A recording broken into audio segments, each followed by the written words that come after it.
जो कथा कल बताई गई थी, ब्रह्मा जी के द्वारा रची हुई सृष्टि में स्वयंभू मनु और शत्रुघ्न। स्वयंभू मनु के दो पुत्र थे, प्रियव्रत उतानपाद। उतानपाद राजा के पुत्र ध्रुव हुए, जिनके चरित्र का कल वर्णन बताया गया था। लघु सुत नाम प्रियव्रत ताही, वेद पुराण प्रशंसत जाही। स्वयंभू मनु के पुत्र का नाम था प्रियव्रत। प्रियव्रत ने राज्य स्वीकार नहीं किया। वह प्रियव्रत नारद जी की सेवा करने के लिए पहुंचे गए। उन्हीं प्रियव्रत का चरित्र, प्रियव्रत के वंश का चरित्र श्रीमद् भागवत के 5वें स्कंध में चल रहा है। स्वयंभू मनु बारंबार अपने पुत्र के पास जाते हैं, प्रियव्रत से कहते हैं कि तुम राज्य स्वीकार कर लो, लेकिन प्रियव्रत ने राज्य स्वीकार नहीं किया। स्वयंभू मनु अत्यंत चिंतित थे। उसी समय ब्रह्मा जी अपने वाहन हंस में सवार होकर प्रियव्रत के यहाँ पहुंचते हैं। जब ब्रह्मा जी आए, उसी समय स्वयंभू मनु भी प्रियव्रत के दिवाने के लिए जाते हैं। ब्रह्मा जी ने प्रियव्रत को समझाया कि हे प्रियव्रत, तुम नारद की सेवा में हो, लेकिन गृहस्थ आश्रम स्वीकार कर लो। परमात्मा की प्राप्ति करने के निमित्त ये आश्रम बने हुए हैं, ब्रह्मचर्य, गृहस्थ, वानप्रस्थ, संन्यास। ईश्वर के स्थान में जाने के लिए ये साधन है, सीढ़ी बनी हुई है। क्रमशः सीढ़ी में पैर रखते रखते चलेंगे तो इस स्थान पर पहुंच जाएंगे, और यदि सीढ़ी छोड़ करके अनायास ऊपर की सीढ़ी में चढ़ने का विचार करेंगे तो गिरने का भय होगा। हे प्रियव्रत, जो धर्म की मर्यादा है उसका तुम पालन करो। आपने बाबा के वचनों को, ब्रह्मा जी के वचनों को, ब्रह्मा के पुत्र स्वयंभू मनु, स्वयंभू मनु के पुत्र प्रियव्रत, प्रियव्रत ने ब्रह्मा जी की आज्ञा का उल्लंघन नहीं किया। नारद जी और स्वयंभू मनु यह चरित्र देखकर, ब्रह्मा जी की बातें सुनकर बहुत प्रसन्न होते हैं। प्रियव्रत ने राज्य स्वीकार किया। स्वयंभू मनु अपने पुत्र को राज्य सौंप कर यह जब तपस्या करने के लिए चलते हैं, प्रियव्रत के राज्य में प्रजा को अत्यंत सुख की प्राप्ति थी। प्रियव्रत ने देखा, मेरे राज्य में किसी प्रजा को किसी प्रकार का दुख ना हो। प्रियव्रत ने देखा कि जब सूर्य का उदय पूर्व दिशा से होता है तो कुछ स्थान में सूर्य का प्रकाश है, कुछ स्थान में प्रकाश नहीं पहुंचता। तो जहां सूर्य की किरणें नहीं पहुंचती उस जगह रात्रि बनी हुई है, और जहां किरणें पहुंच गई वहां दिन हो गया। रजनीम अभी दिनम करिष्यामि, मैं रात को भी दिन की तरह बना दूंगा, मेरे राज्य में सब जगह प्रकाश रहा है। यह मन में सोचकर प्रियव्रत प्रकाशवान रथ पर बैठकर सूर्य की परिक्रमा लगाने लगे। प्रियव्रत ऐसे दिखाई देते हैं कि द्वितीय जो पतंगा मानो ये दूसरे सूर्य है।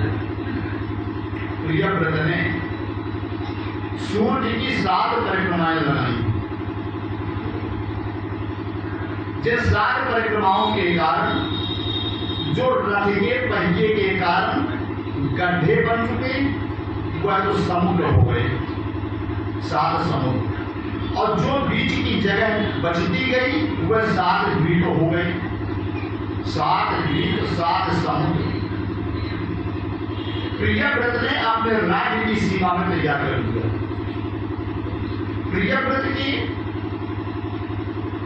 10 बालक थे, उनमें से 3 तो नैष्ठिक ब्रह्मचर्य का पालन करने वाले बने, और 7 बालकों ने राज्य स्वीकार किया। तो प्रियव्रत ने अपने 7 द्वीपों का राज्य अपने पुत्रों को सौंप दिया। पिता की संपत्ति पुत्रों में पहुंचती है।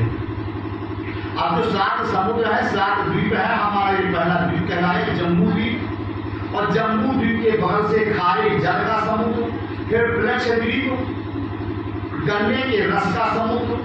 इसी तरह से एक द्वीप के बगल में समुद्र लगा हुआ है, तो 7 द्वीप 7 समुद्र अलग अलग बने।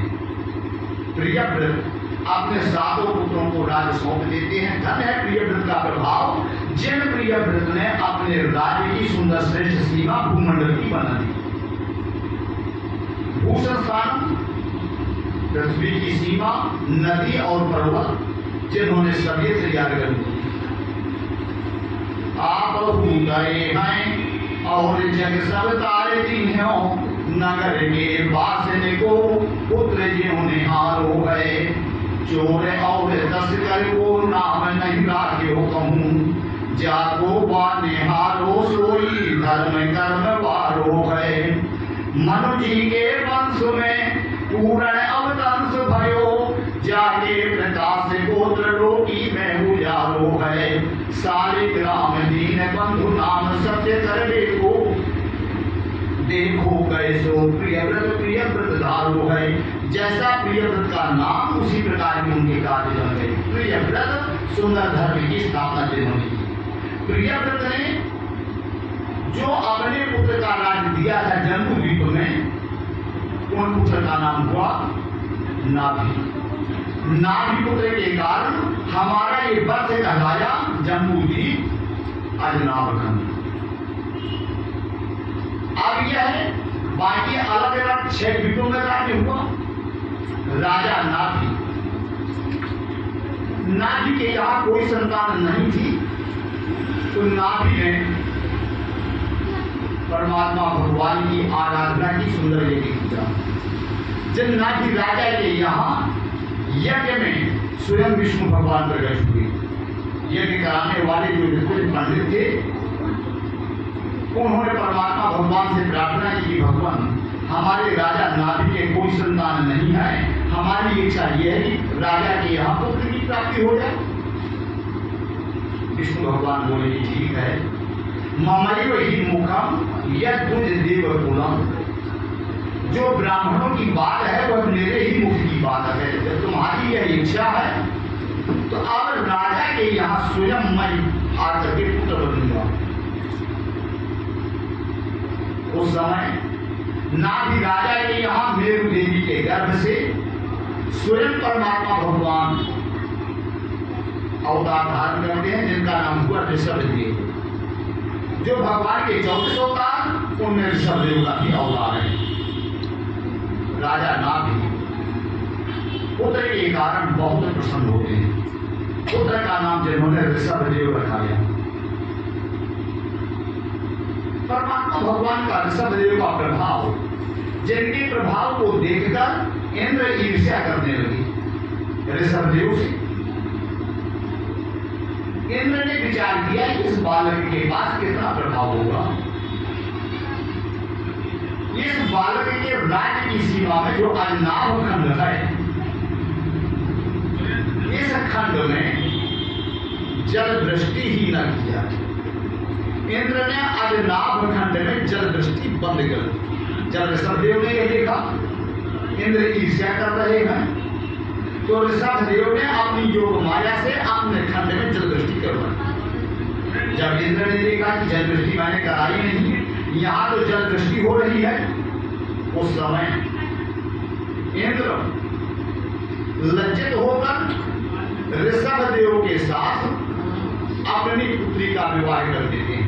इंद्र की पुत्री का नाम जयंती, पुत्र का नाम जयंत। जिस समय इंद्र ने ऋषभदेव का विवाह अपनी पुत्री के साथ किया, ताकि जो मैं भगवान का अपराध किया है वह अपराध मेरा दूर हो जाए। ऋषभदेव आज नाभखंड में सुंदर श्रेष्ठ राज्य करते हुए प्रजागणों की रक्षा कर रहे थे। सीताराम सीताराम सीताराम